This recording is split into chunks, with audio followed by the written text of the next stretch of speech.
যেসব কারণে মানুষের রিজিক কমে যায়। হারাম উপার্জন। আল্লাহ ইরশাদ করেছেন, হে মানব জাতি, তোমরা পৃথিবী থেকে হালাল ও পবিত্র বস্তু ভক্ষণ করো। সূরা বাকারা 168। স্রষ্টার ঐশী নির্দেশ অমান্য করে হারাম উপায়ে উপার্জন করলে রিজিকে বরকত কমে যায়। হারাম উপার্জনে রিজিকে বরকত কমে যায়।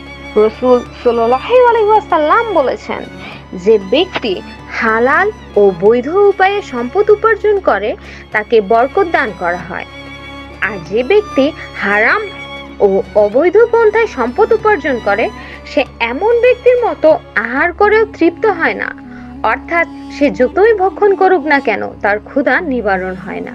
মুসলিম 1052। মিথ্যা কসম খাওয়া ও ধোঁকা দেয়া। মিথ্যা কসম খাওয়া এবং মানুষকে ধোঁকা দিলে আয় উপার্জনের বরকত চলে যায়, আর বরকত চলে যাওয়া মানে রিজিক ক্ষতিগ্রস্ত হওয়া। রাসূল সাল্লাল্লাহু আলাইহি ওয়াসাল্লাম বলেছেন, বেচা কেনা করার সময় তোমরা অধিক কসম করা থেকে সাবধান থেকো, কারণ মিথ্যা কসমের দ্বারা বিক্রি বেশি হয় কিন্তু বরকত ধ্বংস হয়ে যায়। মুসলিম 1607। রাসূল সাল্লাল্লাহু আলাইহি ওয়াসাল্লাম আরো বলেছেন, ক্রেতা ও বিক্রেতা যতক্ষণ পর্যন্ত বিচ্ছিন্ন না হয় ততক্ষণ পর্যন্ত ক্রয় বিক্রয় সম্পূর্ণ করা কিংবা বাতিল করার সুযোগ রয়েছে। যদি তারা সত্য বলে এবং পণ্যের প্রকৃত অবস্থা ব্যক্ত করে তাহলে তাদের ক্রয় বিক্রয়ে বরকত হবে, আর যদি মিথ্যা বলে এবং পণ্যের দোষ গোপন করে তাহলে ক্রয় বিক্রয়ের বরকত ধ্বংস হয়ে যাবে। বুখারী 2079। কৃতজ্ঞতা আদায় না করা। মানুষ যখন প্রাপ্ত নিয়ামতের শুকরিয়া আদায় করে না তখন তার থেকে সে নিয়ামত ছিনিয়ে নেওয়া হয়, আর এতে ক্ষতিগ্রস্ত হয় মানব জীবন এবং কমে যায় রিজিক। আল্লাহ তাআলা বলেছেন, আর যদি অকৃতজ্ঞ হও তবে মনে রেখো আমার শাস্তি বড়ই কঠোর।